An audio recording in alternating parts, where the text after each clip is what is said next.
спи, нічся не жури, найся журять чорні хмари, що їх вітер розганяє. Спи, дитинко, спи, спи, дитинко, спи, нічся не жури, я тя буду колисати, Божа мати обороняти. Спи, дитинко, спи, спи, дитинко, спи, нічся не жури, закривайте свої очка, люба моя дитиночко. Спи, дитинко, спи, спи, дитинко, спи, нічся не жури. Люляй, чучая, щіпелай, коло тебе всі ангели. Спи, дитинко, спи, спи, дитинко, спи, нічся не жури. Коло тебе твоя мати, що тя буде колисати. Спи, дитинко, спи, спи, дитинко, спи.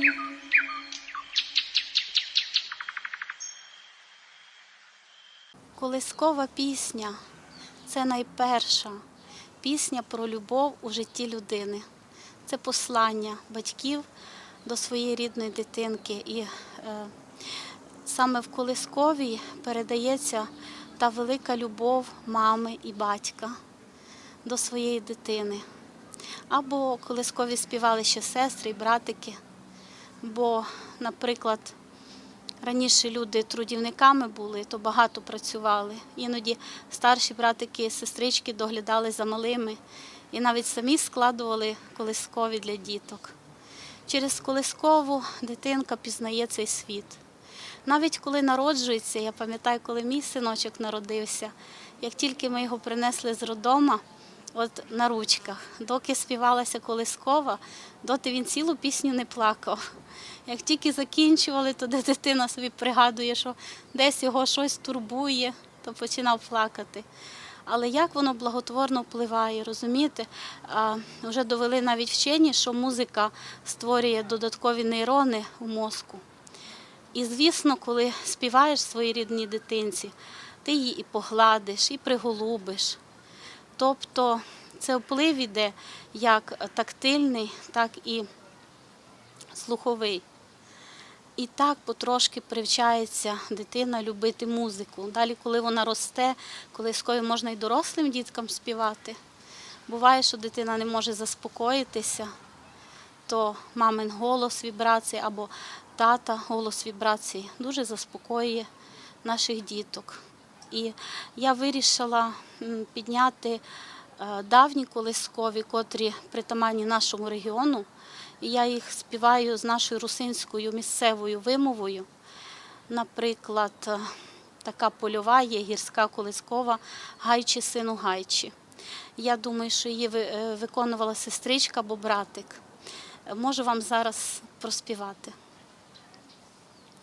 Гайчі, сину, гайчі, не є дома мамчі. Гайчі, сину, гайчі, не є дома мамчі. Пішла мамча в поле, спи, брате соколе. Пішла мамча в поле, спи, брате соколе. Там 3 куплети в цій колисковій, вона дуже ніжна і любовна. Я думаю, що колискова пісня – це взагалі як наш генетичний код. Вона саме передає любов предків до своїх нащадків. Вона заспокоює. Навіть сама людина, коли співає дитинці, вона вже не може сердитися, не може злитися. І не потрібно на дітей кричати взагалі по максимуму, тому що ми про це забуваємо іноді. У нас турбот багато, ми загружені. Деколи люди зриваються на своїх дітях, а це би треба поменше робити, або взагалі старатися цього не робити, тому що життя, воно не завжди легке, потім доросле життя. А дитина виросте, пригадає батьківську цю колискову і в самі складні моменти заспокоїться. От у мене так. Я завжди пригадую, як мама мені співала, наприклад. І ви знаєте, це найкращі, мабуть, ліки навіть. Моя мама була музикантом, вчителькою, і вона сама створювала мелодії. Наприклад, є така народна колискова, слова народні, а музику моя мама сама придумала для моїх 2 старших братів. І ви знаєте, дуже ніжно вийшло. І потім вона вже і мені співала, коли я була маленька. І прошу вас послухати цю надзвичайно гарну мелодію. Люлі, люлі, мій синочку, зроблю тобі колисочку, зроблю тобі колисочку, та й повішу на дубочку. Вітрик буде повівати, колисочку колисати, пташки будуть прилітати, дитиночку забавляти. Колишися, колисочка, з міцненького з дуба,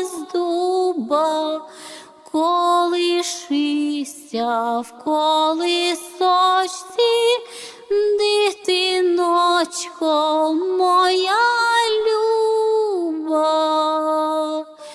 Колишися, колисочко, з міцненького та й зорішка, колишися в колисочці, мамина потішко. Улюблена пісня моїх батьків, одна з улюблених, це пісня в виконанні нашої народної артистки Ніни Матвієнко, яка називається «Мамо, вечір догора». Я попросила, щоб зробив переклад на русинську нашу бесіду лікар із Сваляви. Його звати Валерій Гаврилишин. Він сам кардіолог, пульмонолог. І він настільки добре володіє нашою говіркою, що слова вийшли надзвичайно ніжні, надзвичайно гарні. І дуже багатьом людям подобається, саме нашим місцевим, які навіть кажуть, що настільки їх це душу торкає, що вони хочуть слухати ще і ще.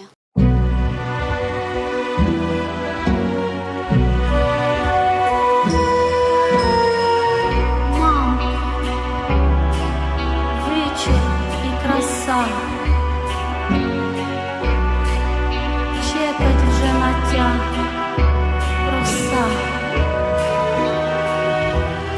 Ай, Бутугів та звізда, дале в небеса. Усе далей, як за клітками сльоза. От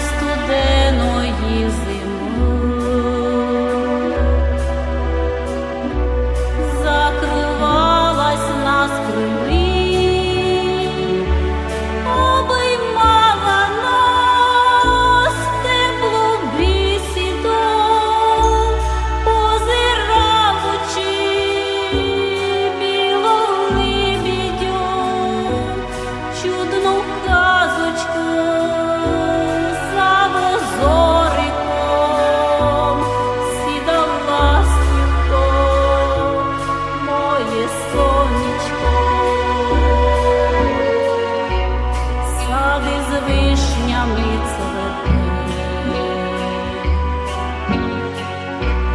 Бузьок польовий так,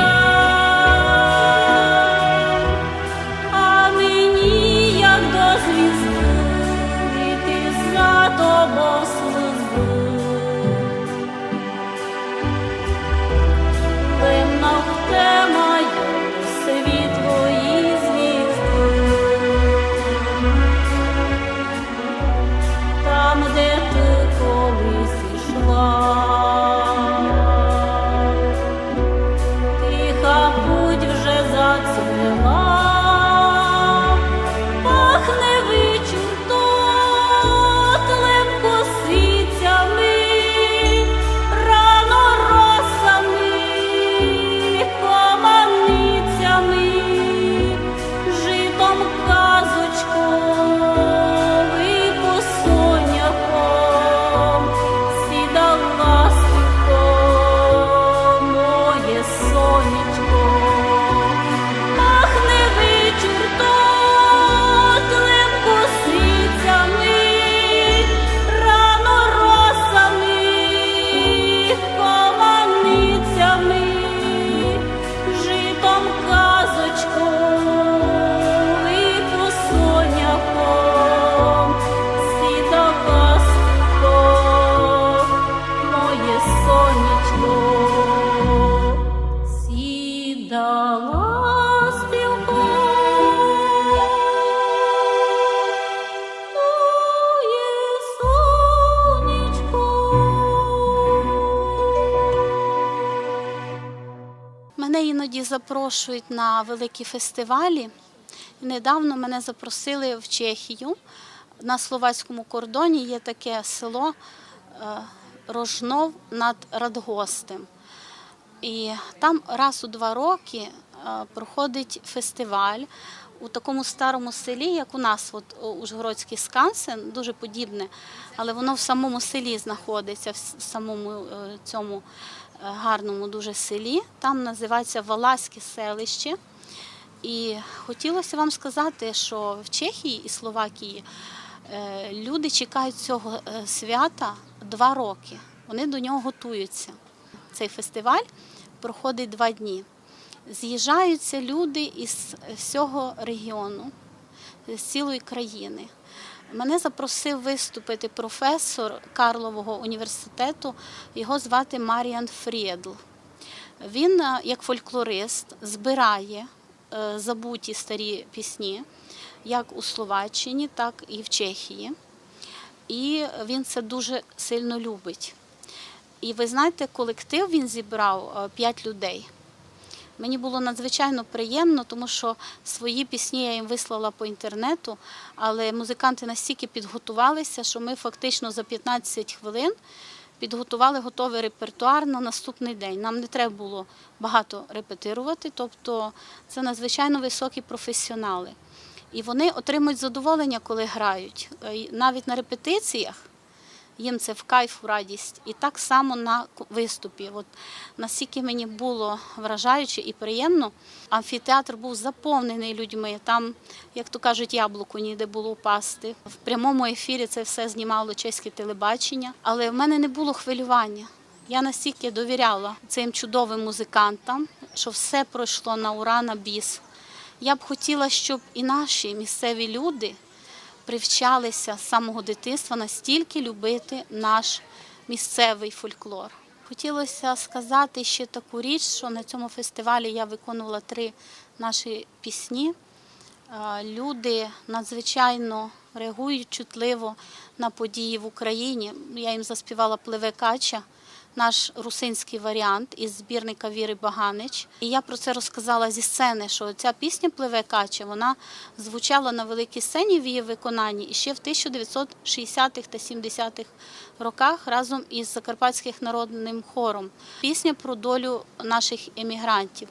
Тому що Закарпаття такий регіон, що у нас історично склалося, що люди по заробітках дуже важко працюють, тому що роботи як такої нема, особливо по селах, а забезпечувати сім'ї треба було. І тому це такий трудолюбивий народ. І в пісні йдеться про саме такі моменти. Але на сьогоднішній день ця пісня стала символом наших героїв, полеглих на Майдані і Небесної Сотні. В Чехії це люди прекрасно знають, і їм це було цікаво слухати. Вони співучаствували, коли я співала, вони сильно хвилюються за долю України і так само з нами моляться, щоб скоріше наступила перемога і наступив мир у нас. Також другу пісню я заспівала, вона називається «Летіла би на край світа», це дуже відома пісня, але цей оркестр настільки зіграв по-новому, вони зовсім нове звучання придали цій відомій пісні, ну дуже гарно, і самі закохалися в цю пісню, вони мені всі казали про це.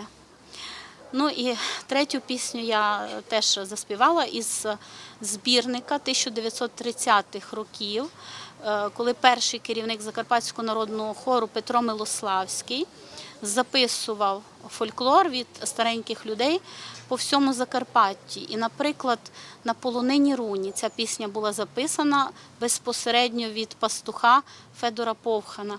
Для мене це все настільки чарівно, коли я такі пісні знаходжу, я сама ніби переношуся у той далекий час і пов'язую його з теперішнім. Тому що, в принципі, сутність людська не змінилася. Змінилося наше життя, змінилося. Воно тепер сучасне, багато чого доступно, що не було доступно. Але душа і серце людське, воно таким же і лишається, як і було давно. Тому я би хотіла, щоб наш добрий, мудрий народ і надалі процвітав. Тому що саме через пісні народні наші, і через колискові, і через інші традиційні наші співанки передається, можна сказати, як заповіді наших предків до своїх нащадків, які нас іще не знали, але вже наперед любили, мріяли про нас, думали, як ми будемо жити, так само, як ми тепер думаємо, як же будуть наші діти, внуки і так далі. І хочемо для них щастя, щоб у них життя було легшим і кращим, ніж у нас. Ой, зацвіли фіалочки, зацвіли, та всі гори й долиночки покрили, та всі гори й долиночки покрили, та лиш одну доріжечку лишили, об по ній молодята ходили,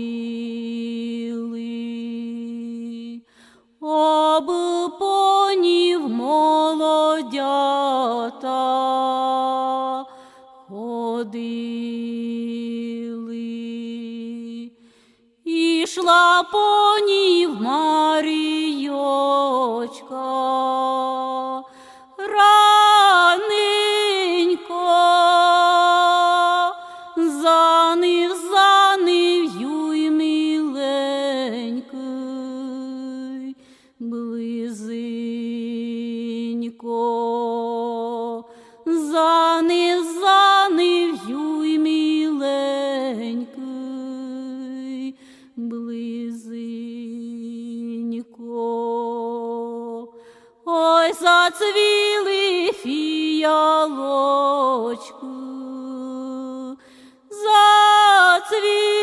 зацвіли, та всі гори й долиночки покрили.